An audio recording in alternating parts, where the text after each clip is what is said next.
Chapter 4. Light on Values, Spiritual and Material. It is an old-time axiom that everything has its price.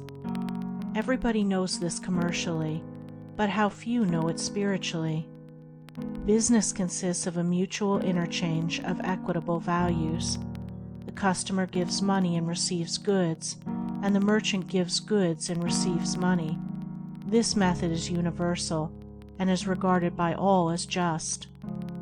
In spiritual things, the method is the same, but the form of interchange is different. For material things, a material thing is given in exchange. Now these two forms of exchange cannot be transposed. They are of reverse natures, and remain eternally separate. Thus a man may bring money to a shop and ask for food, or clothing, or literature, and he will receive goods to the value of his money. But if he were to take $1 to a teacher of truth, and ask to be supplied with $1's worth of religion, or righteousness, or wisdom, he would be told that those things cannot be purchased with money, that their spiritual nature excludes them from business transactions. The wise teacher, however, would also tell him that these spiritual necessities must be purchased. Though money cannot buy them, they have their price, and something must be parted with before they can be received. In a word, instead of offering money, he must offer up self, or selfishness. For so much selfishness given up, so much religion, righteousness, and wisdom would be immediately received, without fail, and with perfect equity. For if a man is sure of receiving perishable food and clothing for the money he puts down, how much more surely he will receive the imperishable spiritual sustenance and protection for the selfishness which he lays down. Shall the law operate in the lesser and fail in the greater? Man may fail to observe the law, but the law is infallible. A man may love his money, but he must part with it before he can receive the material comforts of life. Likewise, a man may love his selfish gratifications, but he must give them up before he can receive the spiritual comforts of religion. Now when a tradesman gives goods for money, it is not that he may keep the money, but that he may give it in exchange for other goods. The primary function of business is not to enable everybody to hoard up money, but to facilitate the interchange of commodities. The miser is the greatest of all failures, and he may die of starvation and exposure while being a millionaire, because he is the worshipper of the letter of money and an ignorer of its spirit, the spirit of mutual interchange.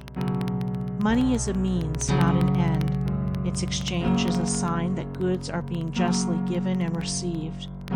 Thus commerce, with all its innumerable ramifications of detail, is reducible to one primary principle, namely, mutual interchange of the material necessities of life.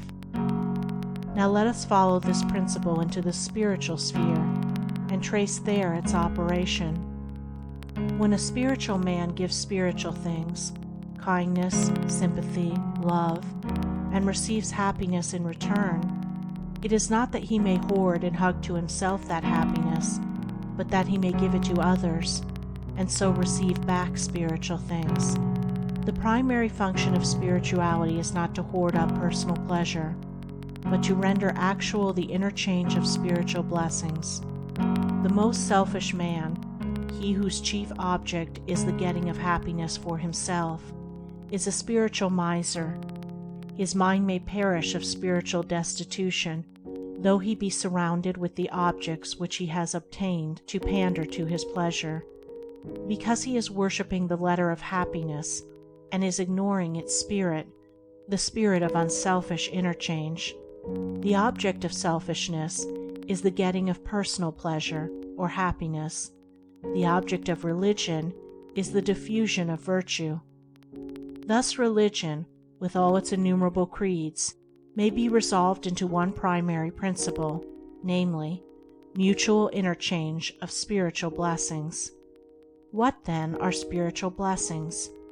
They are kindness, brotherliness, goodwill, sympathy, forbearance, patience, trustfulness, peacefulness, love unending, and compassion unlimited.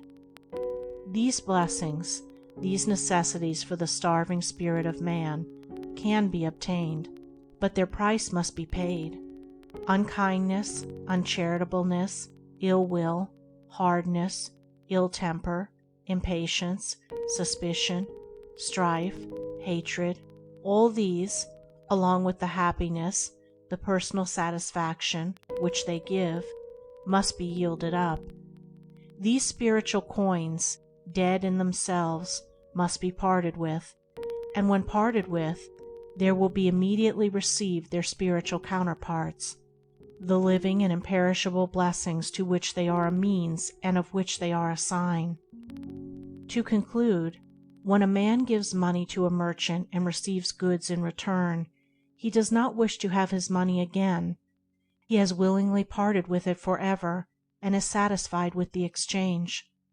So when a man gives up unrighteousness in exchange for righteousness, he does not wish to have his selfish pleasures back again. He has given them up forever and is satisfied and at peace.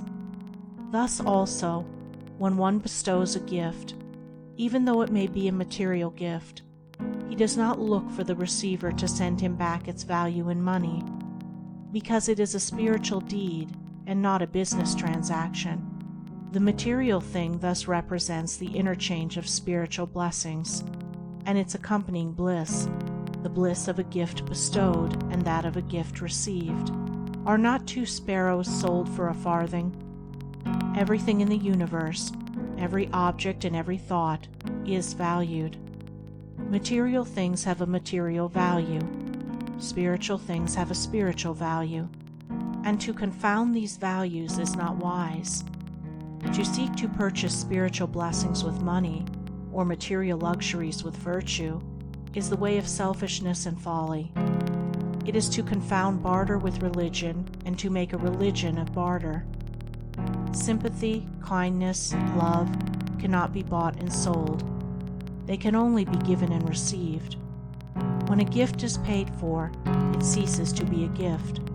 Because everything has a value, that which is freely given is gained with accumulation.